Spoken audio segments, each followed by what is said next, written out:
한민족 방송을 사랑해 주시는 독자 여러분, 안녕하셨습니까? 보고 싶은 얼굴, 그리운 목소리, 이소연입니다. 우리나라에 한글날이 있다면 이 중국 연변 지역에는 조선어 문자의 날이 있습니다. 중국 연변 조선족 자치주가 매년 9월 2일을 조선어 문자의 날로 지정을 했습니다. 조선족은 중국에서 소수민족이잖아요. 조선어가 비주류 언어로 밀려나고 있기 때문에 조선어를 발전시키기 위해서 이날을 기념일로 정했다고 합니다. 뿐만 아니라 관공서나 상가 등 모든 건물의 간판 또 도로 표지판에 한글과 한자 병기를 의무화했고요. 공식 행사에서도 조선어로 먼저 발언을 한 뒤에 중국어로 얘기하고 있습니다. 우리 동포분들이 우리말을 얼마나 중요하게 생각하고 있는지 알 수 있는 그런 대목입니다. 우리말과 우리 글, 그리고 우리 문화를 지켜가고 계신 동포분들께 정말 뜨거운 박수를 보내드리고 싶네요. 그래서 오늘 첫 곡은요, 송창식의 노래 준비했습니다. 가나다라. 동포 여러분의 편지 사연으로 함께하는 시간 행복우체통입니다.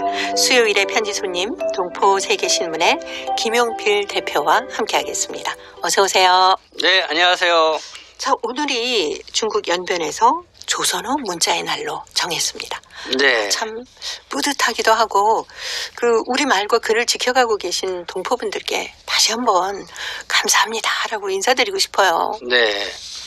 그 연변에서 이 조선어의 날, 그러니까 네. 이게 한 5년 됐다고 그래요. 네네. 그래서 그게 만들어지게 된 게 사실 이게 연변의 조선어를 계속해서 그래도 지켜왔잖아요. 그렇죠. 뭐 조선족 학교도 있었고. 네. 근데 상당히 이제는 위기 의식을 많이 느낀 것 같아요. 이렇게 해서는 안 되겠다 해가지고 아마 그 연변 자치주 인민대회에서 네. 공식으로 이거를 제정을 해서 좀 조선어를 더 각별하게 좀 지켜나갈 수 있도록 하자 네. 해서 이렇게 조선어의 날을 정해서 정말 한국에서는 10월 9일이면 한글날이잖아요. 그렇죠. 그러면 그때 한글날이면 뭐 정말 뭐 문화 창작 뭐 이런 네. 대회도 갖고 여러 가지 여러 가지 합니다. 그 노고를 한 사람들한테 네. 상장도 주듯이 이 9월 2일이면은 그런 행사를 또 연변 자치주에서 실시한다고 그러네요. 네. 또 9월 3일이 연변 조선족 자치주 네, 설립일이죠. 설립일이잖아요. 네, 네. 그러니까 그 전날을 네. 조선어 문자의 날로 정한 건 굉장히 의미가 있다는 그렇죠. 생각이 듭니다. 네네. 이 문자가 있어야 우리 연변 자치주도 계속 이어나갈 수 있다 이런 의지가 아니겠습니까? 그렇죠. 그렇죠. 특히 또 우리 조선족 여러분들은 중국 소수민족 중에 가장 우수하다라는 네. 평가를 받고 있지 않습니까? 네네. 그 중국 동포들 저도 뭐 2000년도서부터 이 중국 동포들을 처음 알게 돼가지고 이 국내 그때 많이 들어왔으니까 네. 그래서 조선족 동포들이 그러니까 두만강 넘어 중국 땅에 살면서도 우리말을 그렇게 잘하고 있다는 걸 보고 저도 깜짝 놀랐어요. 네. 그때만 해도 그냥 소문으로 저기 두만강 건너서 백두산 넘어 거기 가면은 중국말을 하지 않아도 여행도 다닐 수 있는 이런 얘기만 들었는데 그분들 가까이서 보니까 정말 이분들이 너무 우리 한글 우리 언어를 너무나 잘하시는 거예요. 그렇죠. 그렇게 하면서 서서히 뭐 들어보니까 결국은 중국이 소수민족 우대 정책의 혜택을 우리 조선 동포들이 그게 있어서 정말 이 조선어를 끝까지 지켜왔다는 거죠. 네. 그런 거 보면은 정말 이 모 주석이 고맙다는 생각도 들더라고요. 네. 네. 그리고 또 우리 동포 여러분들이 일제 강점기에 만주 지방으로 많이 네. 가지 않았습니까? 그때 가셔서 그 어려운 환경에서도 제일 먼저 하신 일이 학교를 만든 일이라고 그렇죠. 하더라고요. 학교가. 예, 그래가지고 이제 우리말과 글을 네. 가르치고 또 중국에 살려면 중국어도 해야 되니까 네. 그게 이중 언어를 할 수 있어서 네, 얼마나 네. 좋은지 모르겠어요. 그러니까 그 당시에 정말 그 항일 독립 운동하셨던 분들이 네. 민족 교육을 우선시해서 그럼요. 민족 학교를 많이 설립을 했죠. 네. 그래서 그 민족 학교가 나중에 이제 조선족 학교로 이렇게 많이 저는 탈바꿈을 하게 됐는데 그만큼 어쨌든 우리의 문화와 이 전통인 글을 지켜나가는 것이 상당히 중요하다 이렇게 했는데 근데 한번 비교를 해보면은 이 중국 동포하고 이런 제일동포, 네. 제일동포도 지금 한 80만 정도 넘게 이제는 일본에 거주하고 계시는데, 근데 보통 우리 중국 동포들도 지금 2세대, 3세대, 지금 아주 어린 아이들이 이제 4세대가 4세대. 나오게 하잖아요. 네. 그래도 이 그리고 조선족 학교가 있어서 계속해서 우리말이 지켜지고 있는 거죠. 그렇죠. 중국 국적자임에도 불구하고. 네. 근데 이제 일본 제일동포 같은 경우는 일본 국적자를 갖고 있거나 이런 분들 보면은 우리 한국 국적이지만은 일본에서 태어난 2, 3세대들 보면은 네. 거의 우리말을 많이 잃어버렸어요. 그렇더라고요. 그러니까 교육기관이 없다 보니까 잃어버리는 그런 게 있더라고요. 그래서 사실 학교에서의 교육이 상당히 중요한 측면이 있다. 근데 이 조선족 학교가 그만큼 역할을 해왔다는 거죠. 네. 근데 이제 한국으로 아니면 대도시로 네. 일을 하러 많이 떠나셔가지고 특히 조선족 학교들이 지금 폐교 위기에 네. 처해 있는 학교들도 꽤 많이 있다라는 안타까운 소식들이 있더라고요. 그러게요. 저도 일전에 신문에서 봤는데 흑룡강성 같은 경우는 조선어를 가르칠 만한 선생님이 없어서 네네. 그게 또 문제더라고요. 그게 이제는 연변 지역도 네. 연길이죠. 거기도 조선족 사이 어떻게 보면 교육 중심지인데 거기도 이렇게 선생님들도 많이 부족한 상황이고 학교도 학교에 조선족 아이들이 많아야 되는데 네. 오히려 조선족 아이들이 죽고 한족 아이들이 더 늘어나는 그런 기이한 현상들이 좀 있어서 상당들 걱정들 많이 하시더라고요. 네. 그래도 우리 동포분들은 조선족 학교에 그 학생들, 네. 아이들을 보내는 경우가 많아서 네. 그래도 천만 다행이다라고 가슴을 쓸어내리게 돼요. 네. 거기에 우리 한민족 방송 보고 싶은 얼굴 그리운 목소리에도 이렇게 조선족 네. 아이들이 한글로 이렇게 글을 써서 쭉 보내주는 거 보면은 얼마나 기특하고 예쁜지. 이런 방송의 역할도 상당히 중요하다. 이렇게 네. 생각이 들고요. 네. 사실 이렇게 우리의 말과 글을 그리고 그 말과 글 속에 들어있는 우리 문화까지 네. 지켜가고 계시는 동포 여러분들 덕분에 이 연변 지역에서도 조선어 문자의 날을 정한 네. 거 아닐까라는 생각도 들고 앞으로도 좀 힘드시겠지만 잘 좀 지켜주십시오 하는 부탁도 드리고 싶어집니다. 네, 어떤 하나의 위기 의식에서 이 조선어 날을 정해서 이렇게 했다고 하는데요. 어떤 뭔가 좀 풍성한 그런 행사, 다채로운 행사로서 이 우리말과 글을 또 지켜낼 수 있는 그런 아이디어도 많이 좀 공모도 하고 그렇게 했으면 좋겠습니다. 네, 네. 저희가 감사합니다. 이번에 한민족 체험수기에 네. 그 학생들의 글도 굉장히 많이 받고 있거든요. 그리고 네. 동영상까지 함께 봤습니다라고 말씀을 드렸는데 아마 동영상 어떻게 찍는 거예요? 막 궁금한 학생들 많을 것 같아요. 특히 네. 중국 지역에서는 우리 문화 지켜가는 모습을 그냥 이렇게 동영상으로 찍으면서 네, 한글 공부하는 설명도 좀 모습. 하고, 네. 그거 좋겠네요. 한글 공부하는 그렇죠. 모습. 한글로 한글. 이렇게 네. 글 쓰는 모습, 이런 네. 거. 네. 조선족 학교에서 또 우리 문화를 지켜가는 모습들도 있을 네. 테니까요. 근데 요즘 또 아무래도 코로나 때문에 온라인 교육을 하고 있어서 좀 생활 속에 이런 모습들을 담은 글이나 동영상 같은 거 좀 특별히 좀 많이 찍어서 네. 우리 말과 글을 아낀다, 이렇게 아끼고 있습니다 하는 거 좀 보여주셨으면 좋을 것 같아요. 네, 많은 분들이 또 이런 데 참여해 주심으로 인해서 정말 우리의 말이 더 빛날 수 있지 않을까 그럼요. 생각이 듭니다. 네. 그래서 잘 몰랐었는데 이런 것도 있구나 하고 나도 배워봐야 되겠다라는 그런 좀 의지도 불태울 수 있고 네, 좋을 네. 것 같습니다. 자, 이제 수요일에 행복우체통 열어보겠습니다. 중국 요녕성 대련시에서 최준봉 씨가 보내주셨습니다. 즐거운 나의 후반생이란 글인데요. 김용필 대표가 먼저 소개해드립니다. 나는 어려서부터 글쓰기와 음악을 즐겼다. 유치원에 다닐 때 벌써 남의 대정금으로 노래를 멋지게 쳤고 소학교 시절 남의 하모니카를 빌려서 불었다. 그리고 반급의 연출에도 참석을 했다. 초중에 다닐 때는 음악조에 참가하여 바이올린을 켰고 대고도 쳤다. 매년 춘추 계절에 원족 갈 때면 대열의 맨 앞에서 대고를 치며 마을 사람들이 뛰쳐나와 나를 응원을 해주었다. 매년 12월 9일을 기념하여 문회 공연을 할 때면 선두적으로 반급 동학들과 연습하여 우수한 성적을 따냈다. 농촌에 나와 일을 할 때에도 대대 문예대에 참석을 해서 여러 번 공사 문예 경색에 참석을 하고 우수한 성적을 따냈고, 창군하여서도 연대 문호위원으로 노래도 가르쳐주고 노래 주의도 담당을 했다. 공작에 참가해서는 문예 소조를 거느리고 철도 분구 문예 활동에 참석해서 우수상을 받았다. 이렇게 나는 문예와 인연을 맺었다. 퇴직을 하자 나는 시간이 충분하여 문예 활동을 시작을 했다.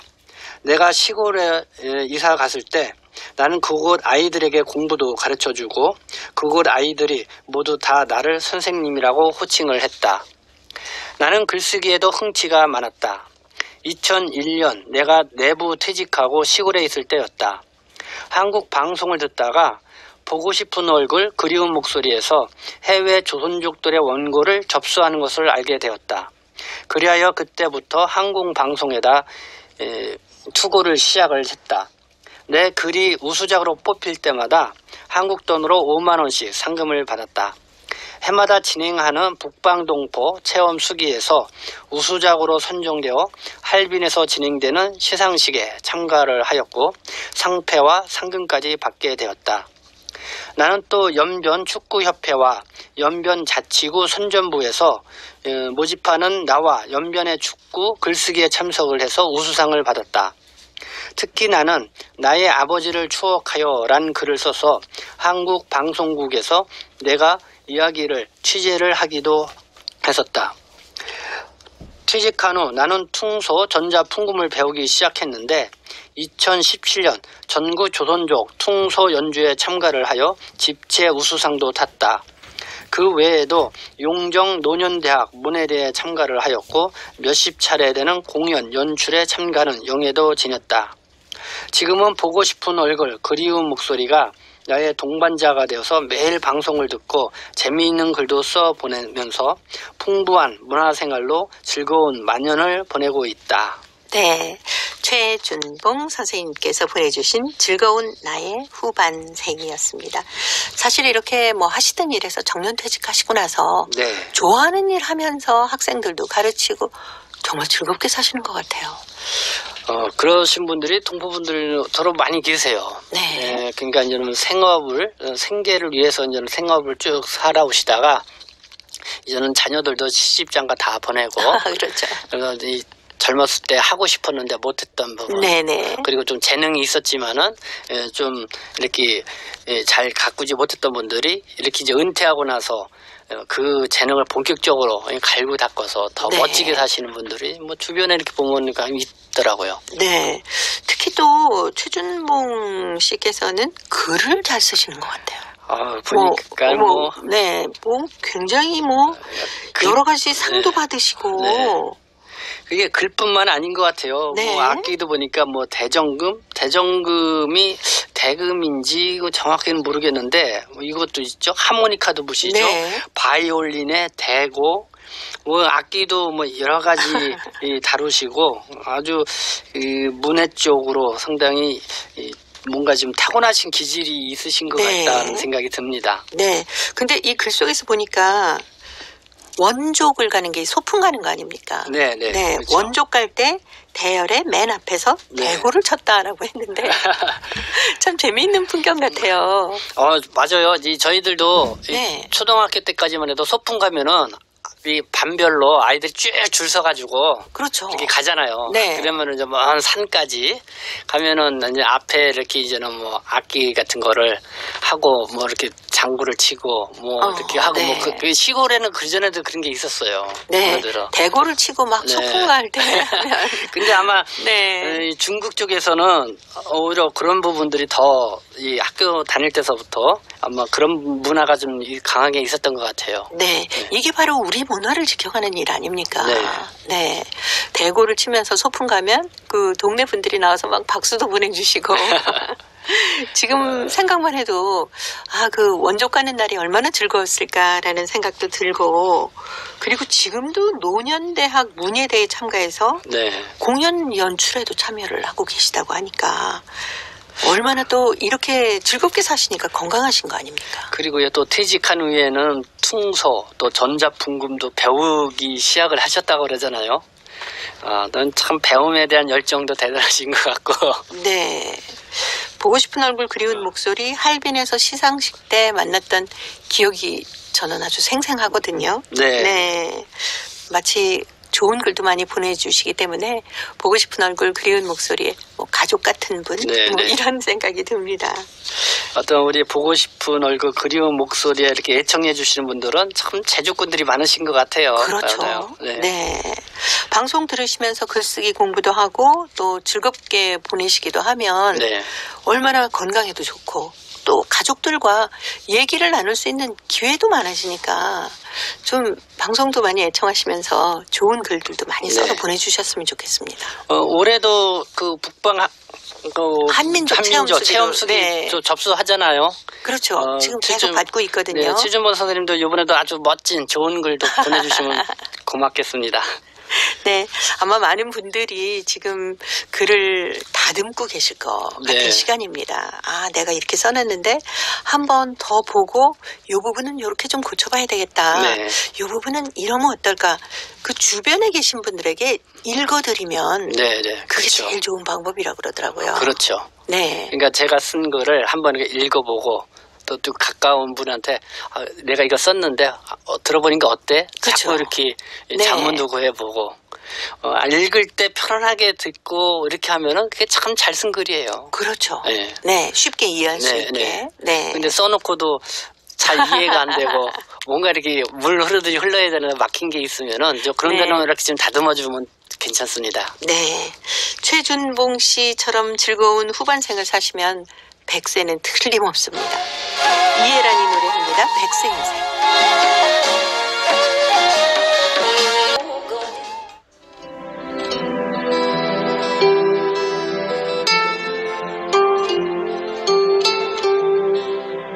동포 여러분의 따뜻한 사연으로 아름다운 추억을 만들어 드립니다.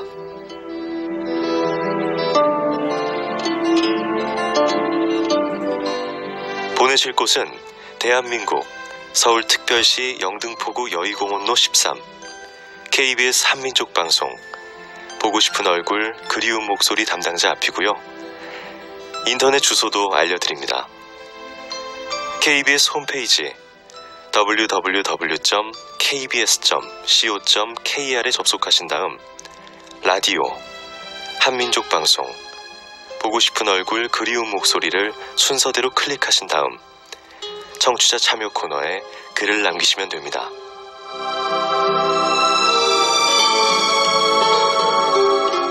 정다운 이야기와 아름다운 음악이 있는 보고 싶은 얼굴 그리운 목소리 동포 여러분과 늘 함께하겠습니다. 동포 여러분의 편지 사연으로 함께하는 행복우체통 수요일의 편지 손님 동포세계신문의 김용필 대표와 함께하고 있습니다. 자, 오늘 준비한 두 번째 사연이 중국 길림성 용정시 김선미 학생이 보내왔습니다. 동갑내기 언니라는 글인데요. 제가 소개해드리겠습니다. 누구에게나 다 친구가 있지만 나는 특별히 내 친구를 자랑하고 싶다. 그는 나와 동갑이고 나와 한 반에 다니지만 어찌 보면은 언니처럼 믿어온 친구다. 언제부터인지 나에게는 조금만 무엇이 마뜩찮으면 울음이 앞서는 버릇이 있다. 엄마도 선생님도 물론 나 자신까지도 이 버릇 때문에 너무너무 속상해한다. 아무리 고치려고 해도 고쳐지지 않는다. 하지만 지금은 그렇지 않다. 어느 날 우리 반 친구들이 모두 체육 시간이 끝나자 상점으로 간식을 사러 갔다. 나도 목이 컬컬한지라 상점으로 갔다. 그런데 이걸 어쩌지? 호주머니에 돈이 감쪽같이 없어진 것이다. 나는 그만 참지 못하고 또 울음을 터뜨리고 말았다. 바로 이때 내 옆에 있던 라년이가 달려왔다. 유진아, 급하게 생각하지 마. 급할수록 마음이 더 긴장되는 거야. 이렇게 얘기하면서 다시 내 호주머니를 뒤지는 것이었다. 참 이상했다. 아무리 뒤져도 없던 돈이 라년이가 뒤지니까 나오다니. 알고 보니까 내가 급하다 보니까 호주머니 한쪽만 뒤졌던 것이다. 이런 라년이는 정말 언니 같다. 아니 어쩌면 엄마 같은 느낌도 들었다. 나는 너무도 고마워서 눈물이 막 날 것만 같았다. 그는 또 나의 손을 잡고 조용히 말해주었다. 아무리 급한 일이 있어도 절대로 울지 마. 언제나 할 수 있다, 될 수 있다 이런 생각부터 하라니까. 라년이는 언제나 내 앞에서 나를 챙겨주는 것을 당연한 것으로 생각한다. 한 시간이 끝나면 다음 시간 준비도 해주고 하악할 때면은 책가방도 옷차림도 챙겨준다. 나도 이제는 라년이처럼 할 수 있다. 자주 울지도 않는다. 나는 나한테 이런 동갑내기 언니 같은 친구가 있어서 너무너무 좋다. 라는 글이었습니다. 네. 근데 친구 중에는 꼭 이렇게 좀 이렇게 의젓한 친구들이 있죠. 그렇죠. 네. 네. 저도 소학교 때 네. 저는 학교를 그러니까 소학교를 가면 걸어서 거의 1시간 가까이를 갔어요. 네. 근데 우리 동네에 이제 나이 또래가 이제 5인데 3명이 이제 여자 또래고 네. 2명이 나 포함해서 이제 남자 또래가 있어요. 근데 나하고 남자 또래는 아주 키가 작았어요 그때. 그때 이제 우리 3명의 여자 또래는 네. 그냥 키가 다 컸어요. 아, 그러니까 그때 보니까 오히려 뭐 그 여자 또래들이 우리 같은 남자 또래 저기지만은 더 그 언니 누나처럼 막 누나 같은 챙겨주기도 느낌? 하고. 네. 저는 좀 비가 오거나 날씨가 안 좋으면은 뭐랄까 이 학교도 잘 안 가고 막 그랬었거든요. 아, 네. 그러면 이제는 꼭 그 3명이 와가지고 네. 내 걱정해주고 영필아 학교 가자. 나를 이제 데리러 가기도 하고 네. 그랬던 어린 시절이 생각이 납니다. 아, 정말 누나같이 아주 좋은 친구였네요. 네. 네. 한때는 제가 중학교 갈 땐가요? 이 학교 졸업 마지막 이제는 학년을 마치고 할 네. 때도 내가 못 간 적이 있어요. 나 아주 눈보라가 심하게 치고. 아, 네네. 근데 이 친구들이 다 이제 내 거를 다 챙겨 갖고 왔더라고요. 학교에서. 네. 네. 잘 이렇게 좀 아주 이런 경우는 어려울 경우는 네. 아닙니다만은 우리 주변에 보면은 어려울 때 네. 챙겨주는 친구들이 있잖아요. 네, 네. 의젓하게 정말 언니처럼 기대고 싶은 친구들이 가끔 있더라고요. 같은 나이 또래이지만은 네. 뭐랄까 이 철이 좀 일찍 들었다 그럴까 그러니까요. 그런 친구들이 있어요. 그리고 네. 자기보다 더 옆 친구를 더 먼저 챙겨주려고 하고 뭐 필요한 거 있으면 뭐가 있는지 네. 이렇게 하는 그런 친구들이 있죠. 네. 학교 다닐 때는 사실 그 친구가 엄마나 아빠나 네. 보다 훨씬 좋잖아요. 아무래도 뭐 친구들하고 지내는 시간도 많고 옛날에는 뭐 같이 뭐 소꿉놀이도 많이 하잖아요. 그럼요. 너 아빠 역할에 너 엄마 역할 할게. 너 누나 역할에 나 동생 역할 할게 하면서 그렇게 하면서 이렇게 지냈던 그런 시절이 있었는데 우리 김선미 학생하고 라이언 친구 아주 좋은 우정이 계속 싹 텄으면 좋겠다는 생각이 드네요. 네. 이렇게 친구가 주변에서 잘 챙겨주는 것도 물론이지만 좀 좋은 점이 많은 친구가 옆에 있으면 네. 함께 성장하는 느낌 아닙니까? 아무래도 친구 따라서 강남 간다고 그랬나요? 네. 그런 얘기처럼 좋은 친구를 만나는 게 자기의 어떤 앞으로의 그 인생에 있어서 중요한 계기가 되죠. 그것만큼 확실한 것 같아요. 그렇죠. 이 친구가 뭘 좋아하느냐에 따라서 나도 같이 그거를 하고 싶어 하고 그거를 또 하게 되고 그러니까 항상 부모님들이 얘기하잖아요. 너 맨날 이렇게 싸우는 친구하고 하지 말고 공부 잘하는 애들하고 놀아야 돼. 네. 공부도 물론 잘해야 되지만 뭔가 모든 일에 좀 의욕을 가지고 열심히 하는 친구 옆에 있으면 따라가게 되는 것 같아서 친구가 중요하구나 하는 생각을 다시 한번 하게 됩니다. 김범용, 박진광이 노래하는 친구야 들으면서요. 동포세계신문의 김영필 대표와는 다음 주에 또 뵙도록 하겠습니다. 고맙습니다. 네, 감사합니다.